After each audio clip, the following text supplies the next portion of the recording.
किरोड़ी लाल मीणा ने कहा कि महेंद्रजीत सिंह मालवीय जैसे लोग पद पाने के लिए दौड़ते हैं, पद और सत्ता नहीं मिलती है तो मछली की तरह तड़पते हैं। उन्होंने कहा कि बीजेपी एक विचारधारा और सिद्धांत की राजनीति करने वाली पार्टी है। बीजेपी में वर्क इज वर्शिप के तौर पर काम होता है। आया है तो किसी न किसी चीज से प्रभावित हो गया और जो भी आया है उसको कतई बीजेपी बचाने वाले नहीं है। कोई भ्रष्टाचारी है तो उसकी ईडी कार्रवाई करेगी। कहीं भारतीय जनता पार्टी आड़े नहीं आती, न तो प्रधानमंत्री आते, न हमारे राज्य में भजन लाल जी आड़े आते। जो भ्रष्टाचारी है आपको पता है 63 थानेदार जेल के शिक्षों में, 2 आरपीएससी के मेंबर शिक्षों में चले गए। पहले तो पिछले राज्य में तो नहीं गए, परंतु उसका दबा दिया, पर्दा डाल दिया।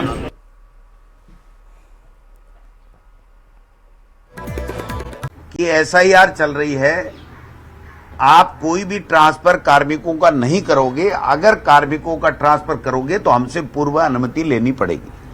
जो 6500 व्याख्याताओं के ट्रांसफर किए गए हैं, इसमें से तकरीबन 30-35% शिक्षक व्याख्याता एसआईआर के अंदर ड्यूटी कर रहे हैं।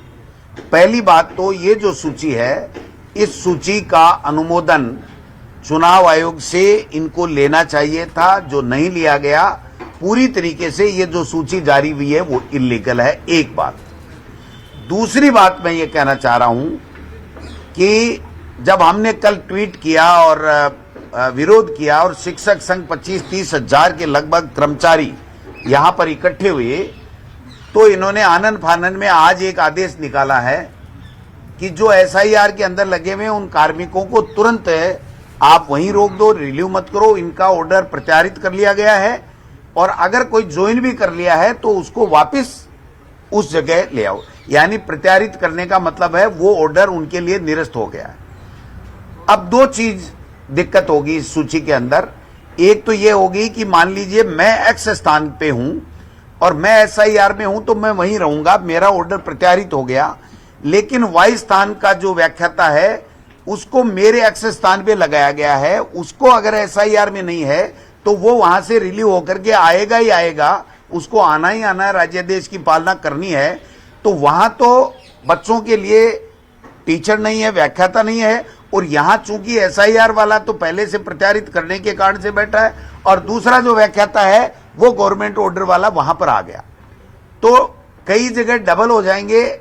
इसमें शायद 2-2.5 हजार के लगभग ऐसे हैं जो ये डबल हो जाएंगे। एक जगह व्याख्याता रहेगा नहीं और दूसरी जगह 2 हो जाएंगे, क्योंकि एक का ऑर्डर चुनाव आयोग के कारण से इन्होंने बता करके और प्रत्यारित कर लिया। दूसरा, पहली बार इन्होंने प्राइवेट स्कूल और सरकारी स्कूलों के अंदर प्रैक्टिकल जो चल रहे हैं, अभी जो चल रहे हैं, प्रैक्टिकल हो रहे हैं, इसमें सरकारी व्याख्याताओं की ड्यूटी लगाई गई है। उनको एक-एक को 10-10, 12-12 स्कूलें दी गई हैं। हमें कोई दिक्कत नहीं, वो सरकारी से कराएं प्रैक्टिकल, चाहे वो प्राइवेट वालों से कराएं, उसमें हमें कोई दिक्कत नहीं है। लेकिन एक व्याख्याता जो साइंस का है, वो चाहे वो फिजिक्स हो, चाहे केमिस्ट्री हो, चाहे बायोलॉजी हो, प्रैक्टिकल के लिए वो 10-12 स्कूलों में जाएगा। यानी महीने 2 महीने उनको वो पूरे के पूरे 1-1.5 महीने तक प्रैक्टिकल करने हैं।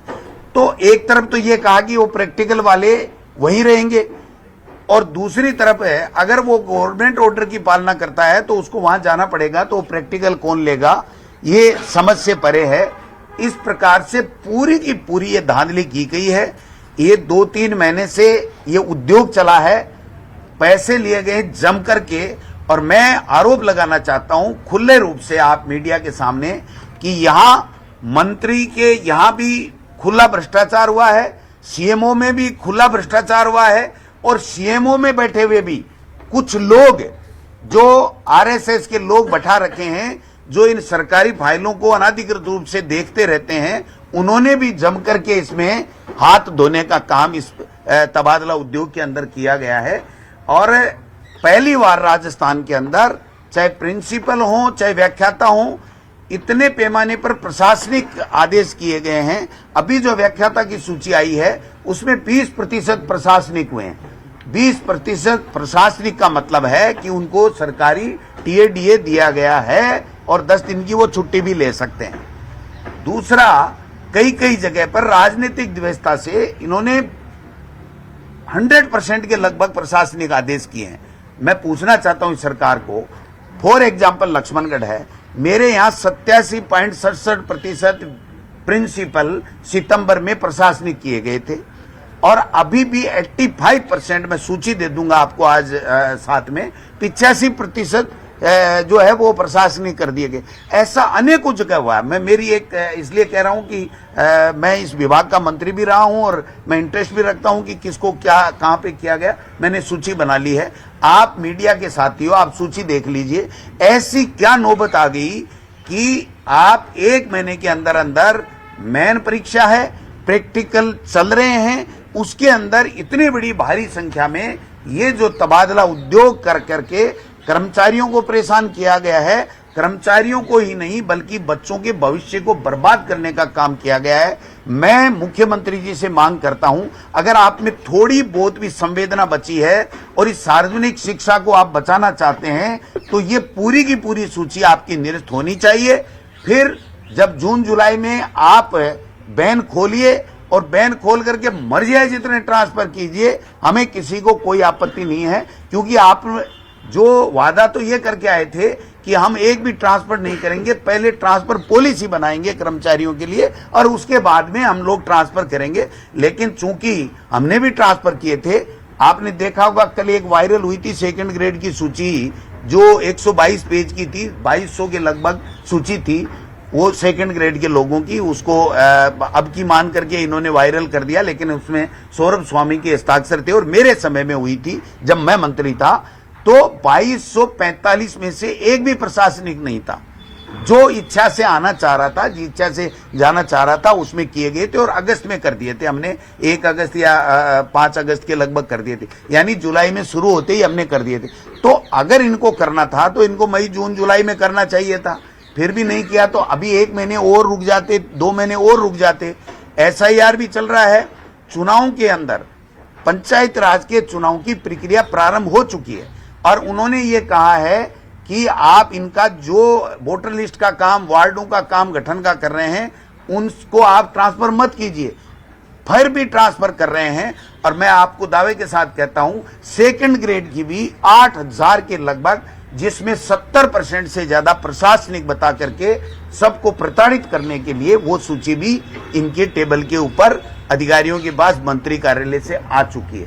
तो ऐसे में ये उद्योग बना करके राजनीतिक दुर्भावनाओं से और भ्रष्टाचार की भेंट चढ़ा करके जो बच्चों का भविष्य बर्बाद कर रहे हैं, उसके ऊपर मैं मुख्यमंत्री जी से आग्रह करना चाहता हूं कि आप इस सूची को, केवल SIR वालों से काम नहीं चलेगा।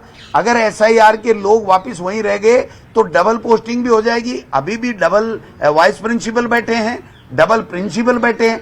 8 महीने तक प्रिंसिपल जो वाइस प्रिंसिपल से प्रिंसिपल बन गए उनको 4 बार काउंसलिंग स्थगित कर दी इन्होंने, इसलिए कि जहां जिस पोस्ट के ऊपर इनको भ्रष्टाचार करके प्रिंसिपल लगाना था वो मेन पोस्ट को खाली रखना है, इसलिए 8 महीने तक काउंसलिंग नहीं की गई। और अब जाकर के जब उनका काम हो गया, पूरा का पूरा भ्रष्टाचार की भेंट चढ़ गया, तो अब जाकर के वो काउंसलिंग। आप बताइए साहब, अब 1 महीने बाद में एग्जाम है और आप अब काउंसलिंग करा रहे हैं। आपने 8 महीने तक काउंसलिंग क्यों नहीं कराई प्रिंसिपल की? तो प्रिंसिपल की बात हो चाहे वाइस प्रिंसिपल, 4-4, 5-5 बैठे हैं। और ऐसे ऐसे विद्यालय हैं इस व्याख्याता सूची में कि 5 विषय के व्याख्याता थे, 5 को हटा दिया गया और उसकी जगह किसी को नहीं लगाया गया। 4 थे, 4 को हटा दिया गया, किसी को नहीं लगा दिया। तो 1 महीने के अंदर, 20 दिन के अंदर जब परीक्षाएं हैं, पहली बार फरवरी में एग्जाम हो रही हैं और फरवरी के एग्जाम होते हुए जनवरी के मिड के अंदर इस तरीके के प्रशासनिक आदेश करके, ऐसी क्या प्रशासनिक आवश्यकता पड़ गई कि अगर ये आदमी परीक्षा करा देता 1.5 महीने, तब उसके बाद में अगर हो जाता तो क्या होता? और अगर ऐसा ही जरूरी था तो 2 साल तक इन्होंने क्यों नहीं किया, ये मेरा सवाल है। इसलिए एक दूसरी बात जो आज मुख्यमंत्री जी ने प्रेस कॉन्फ्रेंस की है कि हम 1 लाख भर्तियां, ये कितनी बार लिखेंगे इस बात को, कितनी बार लिखेंगे? ये जो सूची इन्होंने जारी की है इसमें 4 भर्तियां ऐसी हैं जो 5000 से ज्यादा की हैं और 23 भर्तियां ऐसी हैं जो 1000 से नीचे की हैं और जो 4 हैं उसमें है जो सफाई कर्मचारी। 2 साल पहले आपने देखा होगा कि पहले बजट में भी सफाई कर्मचारियों के भर्ती की घोषणा की गई थी, उसकी प्रक्रिया शुरू कर दी गई थी। आरोप लगे थे कि जो प्रमाण पत्र दिए जा रहे हैं सफाई कार्य करने के, उनमें भारी भ्रष्टाचार हुआ था और उस भ्रष्टाचार के कारण से मंत्री ने विधानसभा में कहा था कि हम इस प्रक्रिया को रोक रहे हैं, और आज उसको दोबारा दिखा दिया। तो यही भर्तियां हैं जिनको ये 2 साल से राह गलपा रहे हैं। इन भर्तियों को ये समय पे भी नहीं करा पाएंगे। 1 लाख कर देंगे, पहले साल में बता दिया, दूसरे में 1 लाख और कर देंगे, अब कह रहे हैं 1.5 लाख कर देंगे। और जब आया है भर्ती का आंकड़ा तो आपने देखा होगा कि केवल 4-5 हजार से ऊपर की भर्तियां हैं और 23 भर्तियां ऐसी हैं 44 में से जो 1000 से नीचे की भर्तियां हैं। तो ऐसे में ये केवल आपके सवाल लेते नहीं, जनता के सवालों का जवाब देते नहीं, पर्ची आई पढ़ती और उस पर्ची के अलावा एक शब्द तो जयपुर से आप ये पीसीसी अध्यक्ष गोविंद सिंह डोटासरा का प्रेस कॉन्फ्रेंस सुन रहे थे।